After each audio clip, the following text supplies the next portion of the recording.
ভারতীয় আধিপত্যবাদ মেনে নিবে না, মেনে নিবে না, মেনে নিবে না। লালমনিরহাট এয়ারবেস যখন চালু করতে চাই আপনার তখন দুঃখ লাগে, কারণটা কি? আপনার এত দুঃখ কি? হাসিনুর ভাই তো বলতে বলতে চাইছে পুরোটা বলে নেই। এখন তো ভারতের সেভেন সিস্টার নাই, এখন ভারতের হলো সিক্স সিস্টার আছে। ভারত উস্কায়া চুলকায়া আমাদের সাথে সম্পর্কের অবনতি ঘটাতে চায়, যার কারণে আজকে ভারতীয়রা কোনো সুযোগ খুঁজছে আমাদের সাথে কিভাবে তারা ঝগড়া লাগাতে চায়। লালমনিরহাট বিমানবন্দর নিয়ে যে কথা হচ্ছে, ভারত উদ্বিগ্ন। এই বিষয়ে আমি একটা সোজা কথা বলতে চাই, সেটা হলো যে বাংলাদেশ কিন্তু কাশ্মীর আর জম্মু কাশ্মীর না। যেরকম কাশ্মীর স্বাধীনতা দুইটা ভাগ হয়ে গেছে, একটা অংশ পাকিস্তানের মধ্যে আছে, আর একটা অংশ হলো হিন্দুস্তানের কাছে আছে। হিন্দুস্তান দাবি করে ওইটাও পুরোটা তার, আবার পাকিস্তানও দাবি করে পুরোটাই তার। সেখানে একটা সংশয় আছে বা দাবি করে, সেহেতু সেখানে তাদের একটা সাপোর্ট থাকতে পারে বা কথা বলতে পারে। বাংলাদেশ একটা স্বাধীন সার্বভৌম রাষ্ট্র। এই রাষ্ট্রের অভ্যন্তরে এই রাষ্ট্রের জনগণ, সরকার তাদের উন্নয়নের জন্য, তাদের কর্মকাণ্ডের জন্য তারা যে কোনো উন্নয়ন করতে পারে। সেটা তো ভারতের কাছে পারমিশন নিয়ে উন্নয়ন করতে হবে না। আর ভারতেরও উদ্বিগ্ন হওয়ার এখানে এজন্যই নাই যে আমরা স্বাধীন সার্বভৌম রাষ্ট্র। তবে উদ্বিগ্নের সাথে আপনি একটা কথা জুড়ে দিয়েছেন, সেটা হলো আগরতলা কৈলাস টিলাতে, এটা কয়লা শহর বলে, টিলাটার নাম কৈলাস টিলা। মুক্তিযুদ্ধের সময় আমাদের মুক্তিযোদ্ধারা এই কৈলাস টিলাতে ক্যাম্প ছিল মুক্তিযোদ্ধাদের। সেটা হলো একটা পরিত্যক্ত এয়ারপোর্ট, ব্রিটিশরা রেখে গিয়েছিল। কৈলাস টিলাতে একটা এয়ারপোর্ট আছে, ঠিক তার অপোজিটে বাংলাদেশের অংশেও কিন্তু একটা এয়ারপোর্ট ছিল, সেটা হলো ফেনীতে। সেটাও পরিত্যক্ত অবস্থায় এখন আছে, এটা ব্রিটিশরাই করেছিল। এখন ওরা কৈলাস টিলার যে পরিত্যক্ত এয়ারপোর্ট সেটাকে তারা চালু করতে চায়। আমি ওয়েলকাম জানাই, ধন্যবাদ জানাই। অবশ্যই চালু করবেন, আপনার অংশে আপনি আপনার ডেভেলপমেন্ট করবেন, আমি তো ওয়েলকাম জানাই। কিন্তু আমার দুঃখিত হওয়ার কিছু নেই। তবে আমার প্রশ্নটা হলো এই জায়গায়, আমরা লালমনিরহাট এয়ারবেস যখন চালু করতে চাই আপনার তখন দুঃখ লাগে, কারণটা কি? আপনার এত দুঃখ কি? হাসিনুর ভাই তো বলতে বলতে চাইছে পুরোটা বলে নেই। এখন তো ভারতের সেভেন সিস্টার নাই, এখন ভারতের হলো সিক্স সিস্টার আছে। ওদের সেভেন সিস্টারের মণিপুর অলরেডি স্বাধীনতা ঘোষণা করেছে। আপনারা জানেন কিনা, তারা স্বাধীন সরকার গঠন করেছে লন্ডনে বসে, এবং গতকালকে তাদের সরকারের রূপরেখা ঘোষণা করেছেন তাদের নবগঠিত সরকারের পররাষ্ট্রমন্ত্রী ডরিন বম। লন্ডনে বসে উনি মণিপুরের স্বাধীন সরকারের রূপরেখা ঘোষণা করেছেন। মণিপুরের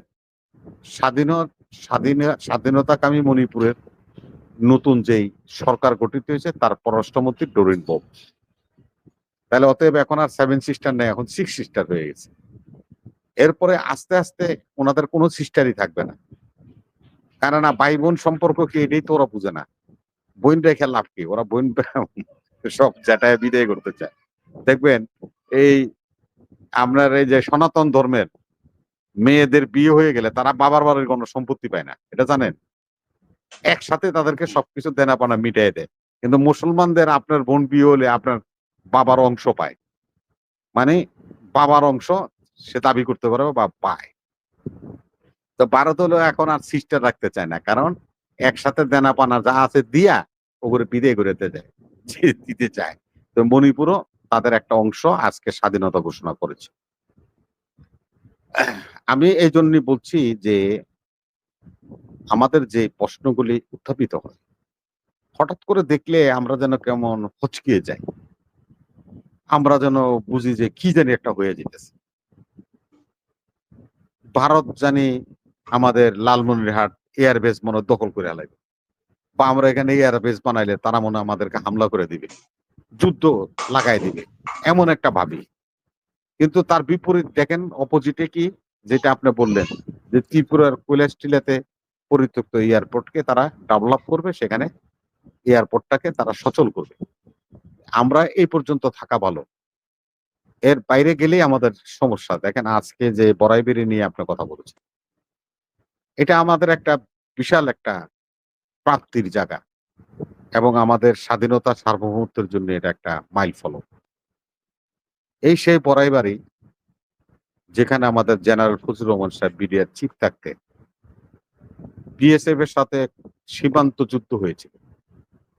সেখানে তাদের ৪৩ জন বিএসএফ নিহত হয়েছিল, শতাধিক গ্রেপ্তার হয়েছিল, এবং এই যুদ্ধে বিডিআর জয় করেছিল। সেই কাঙ্ক্ষিত সুফল আমরা ভোগ করতে যে আমরা আমাদের প্রতিশোধ নিতে যাই ভারত কতটুকু খারাপ রাষ্ট্র। আমাদের ৫৭ জন সেনা কর্মকর্তাকে বিডিআর বিদ্রোহের নামে হত্যা করে দিয়েছিল।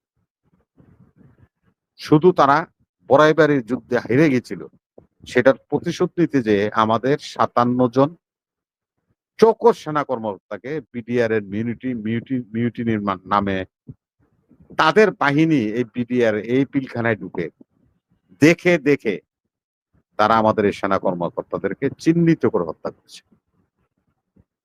আজকে সে বড়াইবাড়িতে আবারও মল্লযুদ্ধ হয়েছে।